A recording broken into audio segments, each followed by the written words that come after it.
सुभाष यादव का इस तरह का बयान आना, जो उस वक़्त के 90 के दशक में एकदम वो सीएम हाउस के काफ़ी करीबी थे, बड़ा गंभीर मामला है। इस पर तो पूरा जांच होनी चाहिए। कोई व्यक्ति ये आरोप लगा रहा है कि फिरौती होने के बाद मुख्यमंत्री आवास में उसकी मांडावली होती थी। एक मुख्यमंत्री आवास में फिरौती और अपहरण का मांडावली होना एक बड़ा गंभीर अपराध है और बिहार के लिए को शर्मसार करने वाला है। 90 के दशक में बिहार की सत्ता पर लालू यादव का कब्जा हुआ करता था और 90 के दशक में जिस प्रकार से जो विपक्ष था, भाजपा विपक्ष में थी और जेडीयू विपक्ष में थी, लगातार जंगल राज का हवाला दिया जाता था।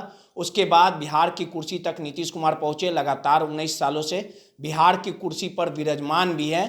लेकिन सुभाष यादव जो लालू यादव के साले हैं, उनके एक बयान ने बिहार की सियासत पर भूचाल मचा दिया। उनका सीधे तौर पे आरोप है कि 90 के दशक में जो अपहरण कांड होता था, उसकी तमाम जो स्क्रिप्ट है वो मुख्यमंत्री आवास से रची जाती थी। और इस बयान के बाद लगातार सुभाष यादव अपने जीजा लालू यादव पर आक्रामक हैं, हमलावर हैं। इन तमाम मुद्दों पे बात करने के लिए हमारे साथ राजनीति विश्लेषक डॉक्टर सुनील सर हैं। सर, जिस प्रकार से 90 के दशक में कहा जाता था लोग घर से नहीं निकलते थे, अपहरण कांड होता था, डॉक्टर भय के साए में रहते थे, व्यवसायियों का अपहरण कर लिया जाता था, गाड़ियां लूट ली जाती थी, शोरूम वगैरह, तो इस पूरे मामले को लेके साधु यादव साले जो हैं सुभाष यादव ने जो बयान दिया, उसके बाद बवाल मच गया। कितनी सच्चाई है और इसके पीछे मंशा क्या रही सुभाष यादव की इतने सालों के बाद बोलने का?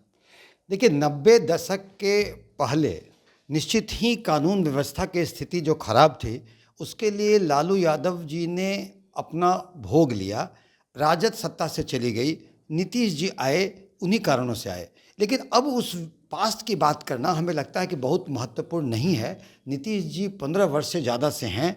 अब जितने भी लॉ एंड ऑर्डर में प्रॉब्लम है उसके लिए वही जिम्मेवार हैं, क्योंकि अब पुरानी बात करके आज के ज़मानों को तुलना करने की कोई बात नहीं है।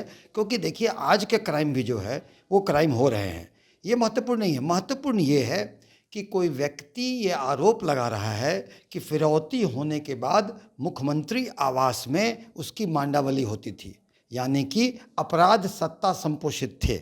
और ये डॉक्यूमेंटेशन सुभाष यादव जी कर रहे हैं। ये बड़ा ही गंभीर मामला है।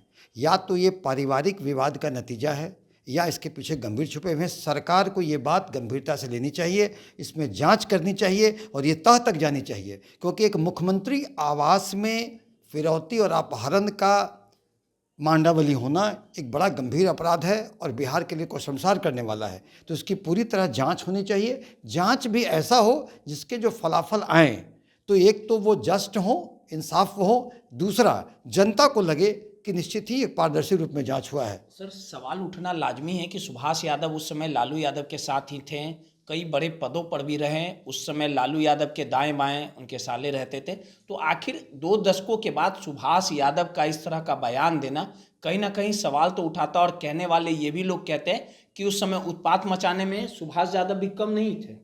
निश्चित ही सुभाष यादव का इस तरह का बयान आना, जो उस वक़्त के 90 के दशक में एकदम वो सीएम हाउस के काफ़ी करीबी थे, बड़ा गंभीर मामला है। इस पर तो पूरा जांच होनी चाहिए। और सुभाष यादव के पास का भी राज चलता था। सुभाष यादव का पास अगर कोई डॉक्यूमेंटेशन है तो डॉक्यूमेंटेशन और प्रूफ के साथ बात करें। और ये भी उसमें जांच में फलाफल निकल आएगा कि ये अनर्गल आरोप थे जो पारिवारिक विवाद का फलाफल था या इसमें सच्चाई थी। ये एक जनता जानना चाहती है। गंभीर बात है। जनता केवल शासन सोया रहे, इस तरह का केवल मीडिया लोग उठाए, उचित नहीं है। शासन को हस्तक्षेप और जांच इस संगीन मामला को कराना चाहिए। कहने वाले लोग ये भी कह रहे हैं कि अपने बेटे को चुनाव लड़ाना चाहते हैं। उनके जो बेटे हैं चिराग की पार्टी से कई सालों से कार्यकर्ता हैं, सक्रिय हैं और भाजपा और एनडीए को खुश करने के लिए इस तरह का बयान दे रहे हैं।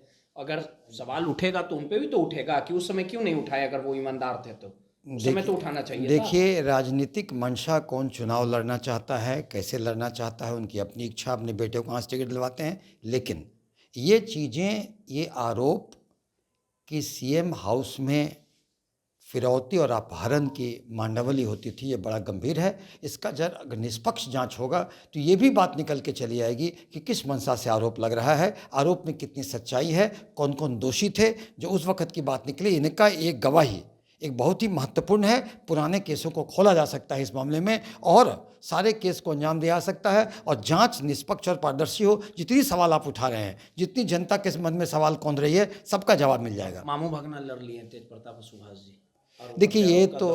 देखिए ये आरोप प्रत्यारोप के बारे में हम क्या टिप्पणी करेंगे। दोनों के बोलने का स्तर क्या है, अब देखते हैं दोनों के किस बौद्धिक स्तर क्या है। उनके बौद्धिक स्तर पर हमारी कोई टिक्का टिप्पणी नहीं है। तेजस्वी के शादी के समय भी साधु यादव जिस प्रकार से बयान दे रहे थे, सर आपको याद होगा, उस समय भी काफ़ी विवाद हुआ था। फिर एक बार देखिए, लालू प्रसाद यादव जी का परिवार एक राज परिवार की तरह बिहेव किया और ये आपस में राज परिवार के लोग उस तरह से लड़ते हैं तो उनका अपना उसका क्या कमेंट है, किसका कमेंट मतलब नहीं है।